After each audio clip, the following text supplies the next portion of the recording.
Hey guys, it's Tombox here. Welcome to the very first episode of Storytime, where I've got some stories to tell you guys. Now, some of these featured stories may be submitted by other people, but usually these are stories that I have witnessed firsthand. So these are things that actually have happened. Now, today we have ruling nightmares. These are the things that just blow my mind completely. Now, being a judge and the ruling guy for so long, I've visited many locals, and you see some really effed up games. And you know, I just thought it'd be really fun to share with you guys. And I'm talking about like if these guys were on Avatar: The Last Airbender, these guys would be a new kind of benders, rule benders, where the rules get bent and contorted beyond recognition. Now consider giving me a like and subscribe and throw a bone to this little tuber to keep him going. Now I got 3 stories to share with you guys, one of them being why Thunder Dragon Titan is the best Thunder Dragons, but you know what? Let's just sit back, relax, and enjoy this gong show. The best Thunder Dragon Titan. A few weeks ago, I witnessed some of the craziest Yu-Gi-Oh at my locals. Now, I'm at locals like any other day, and this locals is very friendly and helps grow a player base from younger players. I was once one of those kids. So anyways, we've got Big Brain and Little Zane, LZ. He plays Cyber Dragons. Now I can't help but notice that anyone that plays against Big Brain always gets frustrated and a yelling match would ensue. Now I'm the go-to ruling guy, so I check it out this time and I witness some of the most 5 billion gajillion IQ plays I have ever seen. So it's Big Brain's turn. I special Thunder Dragon Titan. Well, I'm going to activate compulsory evacuation device to bounce him back. Well, I chain Thunder Dragon Titan to pop your card. Then I'm chained again to pop your other card, and I chain again to pop your Cyber Dragon Infinity. Now, Little Zane is getting a little frustrated right now because he doesn't know the rules very well, but still knows that Big Brain isn't giving him a chance to respawn. So then, out of frustration, he yells, "You're not giving me a chance to negate!" So I kind of step in now and go, "So how are you activating Thunder Dragon Titan?" And then the craziest answer comes out of him. Well, I activated 4 Thunder Dragons over the last 2 turns, so I have 4 pops and it's quick effect ammo, and I know I can do this because I've seen it in a video. I thought to myself, oh god, I wish I recorded this game. And also, what's a link to that video? Because I want to check it out myself. I tell him, well, you need to chain Thunder Dragon Titan to a Thunder Monster activation from hand to get the popping.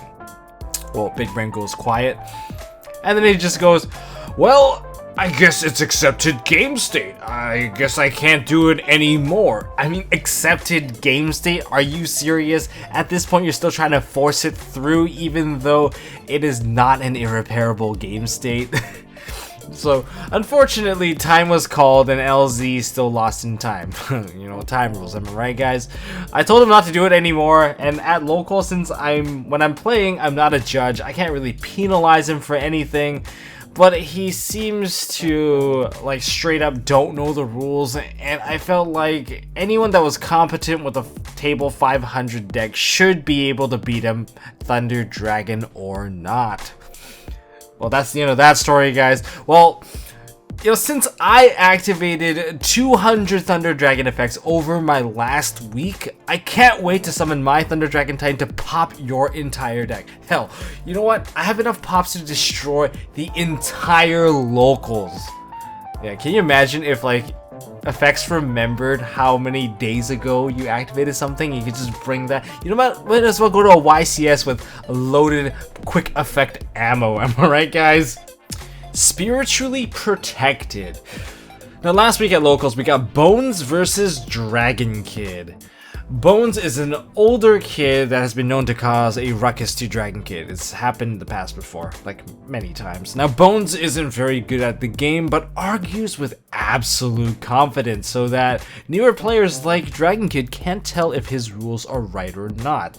Now, their game proceeds and Bones activates Necroworld Banshee to set up a zombie world and passes turn with a Baleroach Engrave. Now, Dragon Kid draws into Twin Twister, and on the draw, he activates the Twin Twister to pop a zombie world before Baleroach can activate and summon itself. Now, Bones goes, okay, nothing happens. Well, destroy it. You see, I use Necroworld Banshee to bring it out, so her spirit is protecting it. and it cannot be destroyed by card effects, so you lose your Twin Twister. And since you can't target it, you have to pop your own card. Where does it say that? Well, read Banshee. Zombie world in the field zone cannot be destroyed by card effects, and neither player can target it with effects. But it's not on the field. It doesn't need to be on the field, so your Twin Twister doesn't work. I know this because I've done this before. Like, oh my god, who did you do this to? Who else did you cheat? I was laughing my ass off at this point, and then I stepped in as they were arguing back and forth to the point where Dragon Kid basically went "Ree!" and was basically crying at this point. Dragon Kid's a young kid, like I'd say 8 or 9 years old.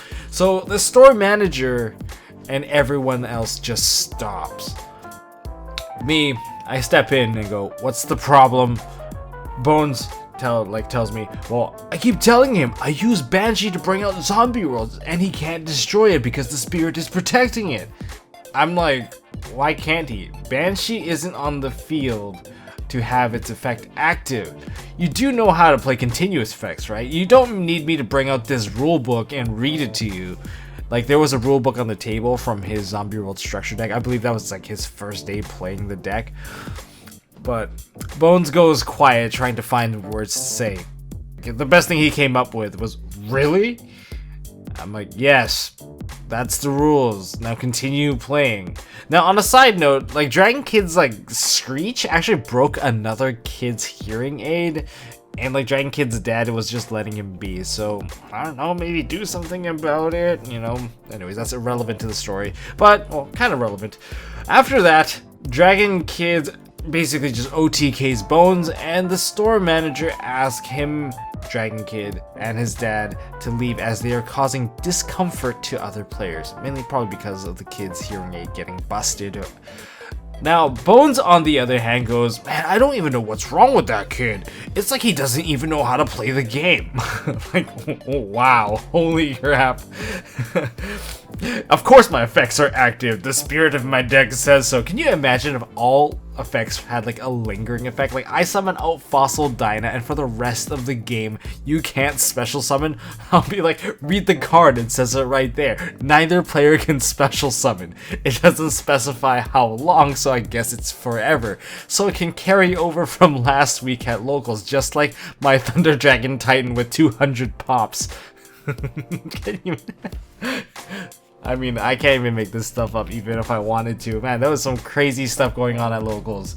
But let's move on to the next story. And the next one's gonna be the last story for this video. The Burning Proxy. Now, this happened a whole format ago, and I'm in the story this time as I was playing Thunder Dragon Brilliant Fusion build, and I ended up playing against Marvin. Now, I won the die roll and went first, and as we started to play the very first turn, Marvin tells me he's proxying a couple of cards. Now, at our locals, if you play with Proxy, you usually get an auto loss. And if the entire store says yes, you can play with the proxies, usually that's because a little kid was going to their very first locals, has a couple of fake cards or a couple of ban cards, and we usually let it slide to promote a friendly environment, hoping that the kid would come back next week, and we'll fix the deck then. Now, this is final round of locals table 1. We're talking about the winner getting extra credit, extra packs. So I'm like, well, what kind of proxies you got? I'm just trying to be friendly. If he's got like some common proxies that anyone could get access to, maybe like $5 or less, I wouldn't have cared as much. Like, I would have just let him play and we'll just compete for it. But then he's like, well, the upstarts are Card of Demise. And I thought, like, damn, Card of Demise. I couldn't let that slide because my friend Q, he spent like 75 bucks to get his playset. You know, it was kind of pricey back in the day. So out of fairness, I said no. Now Marvin goes out and says, "Oh, come on, man. Just let me play. I'll just take the loss. Just let me play." Now, well, I'll play for fun since you accepted your auto loss in the match. And it's not fair for Q, who bought the Demise to play and you didn't. It's like, okay, man, I have others proxies too. And I'm like, whatever, man, let's just get this over with. Because I didn't care about it since it was in the bag already. Now, the TLDR of the match was game 1, he wins. Because I did not know that he was playing Chain Burn. And he kept on reading my Thunder Dragon cards, which is like, I was like, fine, yeah, sure. Reading the cards better than not reading it. So I made a fat board. and I just get just desserts to death, like Ojama Trio, and then followed by a series of burn, and I basically die. Game 2, I crush him with Thunder Dragon Titan, and I just pop his entire board. That's not like that previous story where 200 pops. No, I just like pop his board because I'm playing the old build where I still have Matrix and everything available. Summon Titan, and he kept on asking me what my cards did again and again and again. And finally, Game 3. Now, I chose not to attack until I cleared his board. I've seen his back rows before. I've seen like Drowning Mirror Forces, I've seen Magic Cylinders, I've seen his Justices. I don't want to establish too many cards on the field. I want to use Titan and pop his entire board. Now, Marvin yells all of a sudden, "Hey, what's the time of the round?" So the start keep tells him, "It's 3 minutes left." Okay, I was like, okay, well, I'm going to clear your board now. And I'm going to discard Thunder Dragon. Response, he chains just desserts. Oh, I take a bit of burn damage, like 1,000 damage, which is not too bad, but that still sets me behind his life. And then I'm like, add 1 Thunder Dragon. Okay. And I'm going to activate Thunder Dragon again. Now, he has no response this time, so I go Chain Titan. I pop his Magic Cylinder, and I continue a long spree of pops using Matrix all the way to Hawk, and one of the cards I popped was an Upstart Goblin.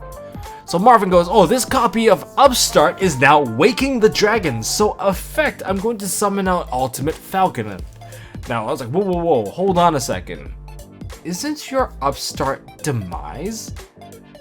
Since well, Marvin goes, "Oh, since I don't have a side, I just switched my proxy." And then I was like, whoa, this is a joke, right? I didn't agree to this. Marvin goes, "Oh, I told you I had other proxies."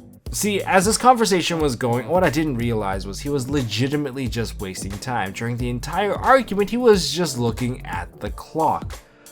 He suddenly asked to read Titan again. So what does he do? Can I read him? And after he's done with Titan, which one was the one that let you summon, and how did you pop? Like, as he was doing that, time was called, and he jumped out of his seat and yelled, "Yes! I beat Thunder Dragons!" Now, I was looking kind of confused now. So, I was like, "Hey, buddy, you already lost when you started playing with proxies." Now, Marvin just, like, defended himself. Like, "Oh, yeah, sure, now you pull the I used the proxy card shenanigans. Like, because I just won, and now you're mad." I'm like, we agreed, or we wouldn't be playing at all. He gets all salty, and that was kind of basically the end of locals, and that kind of sucked the fun out of winning for me, because, well, it's like it was absolutely unnecessary to play him, and technically, if that was in time and if he did have the right cards, yeah, I would have still lost, so it didn't feel like a real win to me. But, well, anyways, guys, I felt like he could have done so much better with his proxies to guarantee the win. You know, right before I declare the attack, he could be like, "Hold on a second, I've got 5 cards in my hand, and they all represent a different piece of Exodia, so you lose." You know, that would have been a much more effective way of doing it. But he didn't, so yeah, I don't know what was more ridiculous. The fact that he had a Ditto proxy that kept on transforming into different things, or the fact that the game was for fun and they still tried to use time to win. I don't know, you guys let me know down in the comment section below what you guys think about that. And that is all I got for this video, guys. If you guys enjoyed this storytime video, if you guys enjoyed me sharing all the things that I've witnessed in Yu-Gi-Oh, well, let me know down in the comment section below. I've got more stuff coming from Bonesy. Bonesy, he's entertainment itself at locals. Oh my god. But yeah, if you guys want to see more stuff like this, just let me know down in the comment section below. And well, you can also share your stories on my Discord, and I'd love to hear what you guys have to say. Just go to the That Happened channel, and I'll definitely read through your stories. If you guys enjoyed this video, hit me with a thumbs up, hit the subscribe button, because if you guys hit the subscribe button, I'll make sure to not use one of my 200 Thunder Dragon pops on your card, so we can have a very fair game, guys. Alright? Seems fair to me. Until next time, I'll see you guys in the next one. Hey guys, thanks for watching. If you like this video, please drop us a like so we know we are doing a good job, and you can also subscribe to MST.TV for more fantastic videos by clicking on the button on the left. Don't forget to check out our partners at Imperium Duelist. They make really high quality mats, including some of my own limited edition release stuff. And if you want to check out one of our past videos, click here on the right. As always, don't forget to hold on to your MST.TV, and I'll see you next time.